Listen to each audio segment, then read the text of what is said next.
कहानी।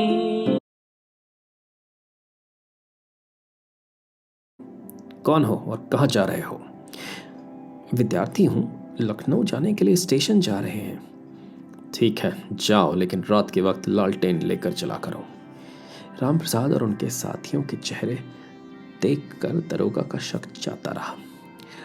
राम प्रसाद कुछ दिन प्रयाग की धर्मशाला में ठहरे। एक बार राम प्रसाद यमुना के किनारे बैठे थे, तभी वहां कुछ दूरी पर बैठे 3 व्यक्तियों में से एक ने राम प्रसाद पर पिस्तौल द्वारा गोली चला दी। गोली राम प्रसाद के कान के पास से निकल गई। इस घटना के बाद राम प्रसाद में बदले की भावना भर गई। वह अपने गांव चले आए। गांव में आकर बीमार हो गए। मन में आता है कि गोली चलाने वाले की हत्या कर दूं। राम प्रसाद की माताजी जब उनके बदले की भावना का पता चला तो उन्होंने उनसे प्रतिज्ञा कराई। राम प्रसाद, प्रतिज्ञा करो कि तुम हत्या की चेष्टा करने वालों को मारोगे नहीं।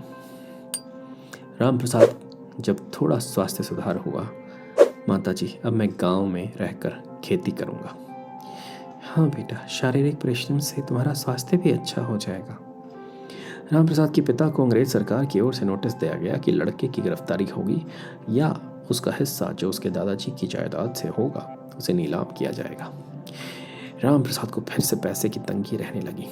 उसने बंगला भाषा का अध्ययन किया और बंगला पुस्तक निहिलिस्ट रहस्य का अनुवाद कर उसे छपवाया। सुशील माला के नाम से ग्रंथमाला निकाली। उसके अलावा अन्य कई पुस्तकें लिखी, जैसे अमेरिका को स्वतंत्रता कैसे मिली, सूफी अम्बा प्रसाद, देशमान्य बाबू मोतीलाल घोष, मन की लहर, स्वदेशी रंग, क्रांतिकारी जीवन, आत्मचरित्र और मैनपुरी षड्यंत्र केस के नेता पंडित गेंदालाल दीक्षित। इनमें से अधिकतर ब्रिटिश सरकार द्वारा जब्त कर ली गई। पंडित गेंदालाल दीक्षित आर्य समाजी थे। उन्होंने शिवाजी समिति की स्थापना की थी, जिसका उद्देश्य था शिवाजी की भांति दल बनाकर धन एकत्र कर हथियार खरीदना और दल में बांटना। गेंदालाल दीक्षित ब्रिटिश सरकार से टक्कर लेने की योजना बना रहे थे। तभी किसी मुखबिर ने पुलिस को सूचना दे दी। गेंदालाल को गिरफ्तार कर लिया गया। राम प्रसाद बिस्मिल ने इन्हें जेल से छुड़ाने की योजना बनाई, पर पुलिस को योजना का पता चल गया, अतः इन्हें ग्वालियर से मैनपुरी जेल में भेज दिया गया। यहाँ के गंदे वातावरण के कारण उन्हें टीबी हो गई। एक दिन वे दीवार फांदकर जेल से भाग निकलने में कामयाब हो गए। बीमारी की हालत में घर पहुंचे। घर वालों ने पुलिस के डर से उन्हें घर में नहीं रखा। वहां से दिल्ली आकर एक प्याऊ पर पानी पिलाने का काम करने लगे। लेकिन बीमारी के कारण गेंदालाल दीक्षित की दशा बिगड़ गई। अंत समय पर इनकी पत्नी व मित्र दिल्ली आ गए। 21 दिसंबर 1920 को दिल्ली के सिविल हॉस्पिटल में महान क्रांतिकारी पंचतत्व में विलीन हो गया। राम प्रसाद शाहजहांपुर में कपड़े बुनने का काम सीखने लगे, परंतु काम सीखने पर भी नौकरी नहीं मिली। इस दौरान उन्होंने अपनी तीसरी पुस्तक कैराइन लिख डाली और एक पुस्तक क्रांतिकारी जीवन लिखना प्रारंभ कर दिया। मैं यह पुस्तक राम और अज्ञात नाम से लिख रहा हूं। राम प्रसाद ने क्रांतिकारियों को मदद देने के लिए जाली नोट छापने का काम शुरू किया, परंतु इसमें सफलता नहीं मिली।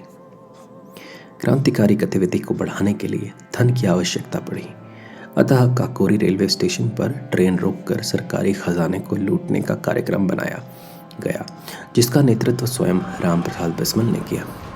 9 अगस्त 1925 को दिन दहाड़े ट्रेन को रोक लिया गया। ट्रेन रुकते ही क्रांतिकारियों ने चिल्लाकर कहा, हम किसी भी यात्री को कष्ट नहीं पहुंचाना चाहते। हमारा मकसद इस खजाने को देश की आज़ादी के लिए काम में लाना है।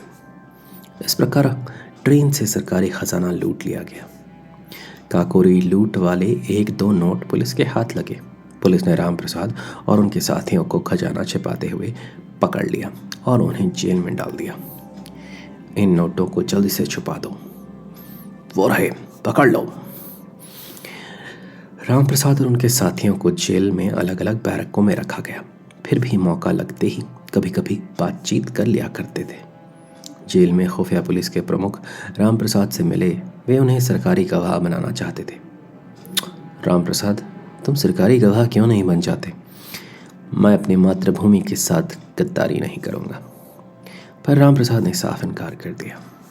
जेल में रामप्रसाद बिस्मिल से जिला कलेक्टर मिलने आए और उन्हें लालच दिया, रामप्रसाद, तुम्हें कुछ दिन बाद इंग्लैंड भेज दिया जाएगा और सरकार की ओर से इनाम भी दिलाया जाएगा।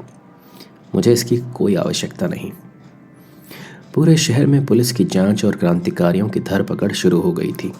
लगभग 36 क्रांतिकारियों को गिरफ्तार कर लिया गया था, जिनमें से रविंद्रनाथ बख्शी, चंद्रशेखर आज़ाद और अशफाकुल्लाह खां फरार हो गए।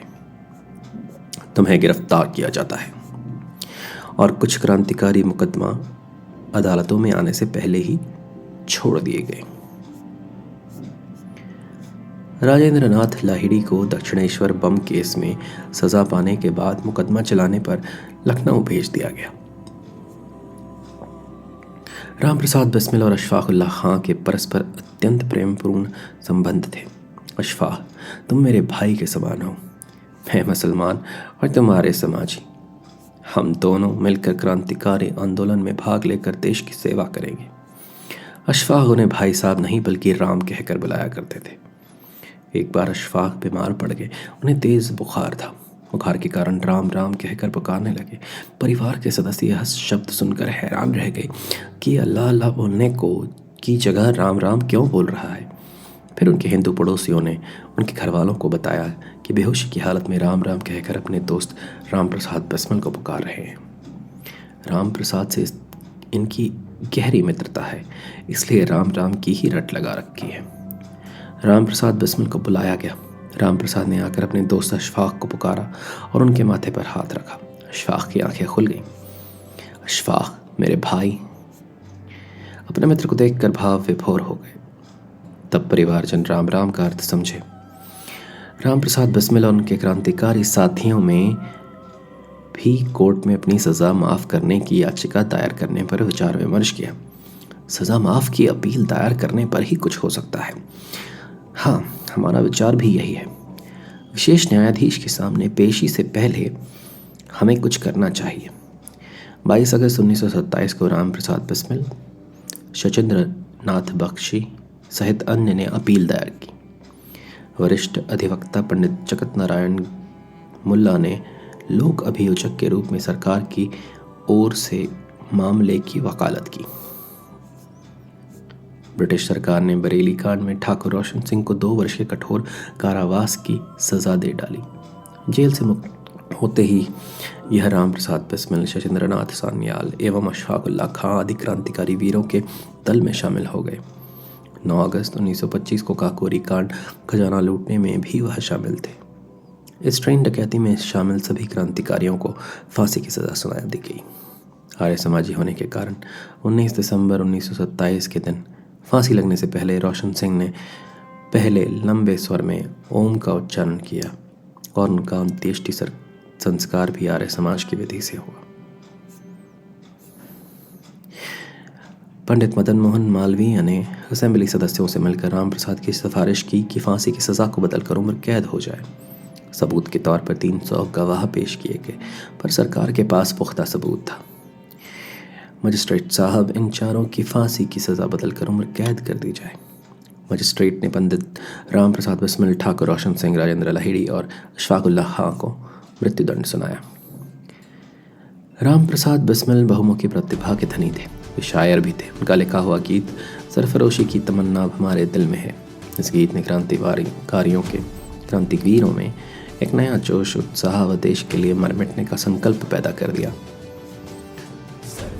गोरखपुर जेल में सलाखों के पीछे क्रांतिवीरों ने इसी गीत द्वारा देश पर हंसते हंसते आपको न्यौछावर करने की प्रेरणा ली। जेल में रहकर भी रामप्रसाद बिस्मिल नियमित रूप से संध्या, ईश्वर का ध्यान व हवन करते थे। कालकोठरी में भी उनके इस व्यवहार का जेल कर्मचारियों पर ऐसा प्रभाव पड़ा कि वे इन्हें गुरुजी कहकर बुलाने लगे। वाह, देखो गुरुजी हवन कर रहे हैं। जिस हवन कुंड में रामप्रसाद बिस्मिल हवन किया करते थे, वह आज भी हमारी ऐतिहासिक व सांस्कृतिक धरोहर है। 9 अगस्त 1925 काकोरी षड्यंत्र के आरोप में रामप्रसाद बिस्मिल, अशफाकुल्लाह खां, राजेंद्र लाहिड़ी व ठाकुर रोशन सिंह को फांसी की सजा सुनाई गई। तुम ही लोगों ने काकोरी कांड किया है और भयंकर षड्यंत्रकारी भी हो, इसलिए तुम्हें फांसी दी जाती है। रामप्रसाद बिस्मिल ने फांसी के फंदे को चूमा और यह गीत गाते गाते फांसी पर लटक गए। रामप्रसाद बिस्मिल, अशफाकुल्लाह खां, राजेंद्र लाहिड़ी व ठाकुर रोशन सिंह। आमतौर पर फांसी की सज़ा प्राप्त होने पर व्यक्ति का वजन घट जाता है, लेकिन रामप्रसाद बिस्मिल का वजन बढ़ गया था।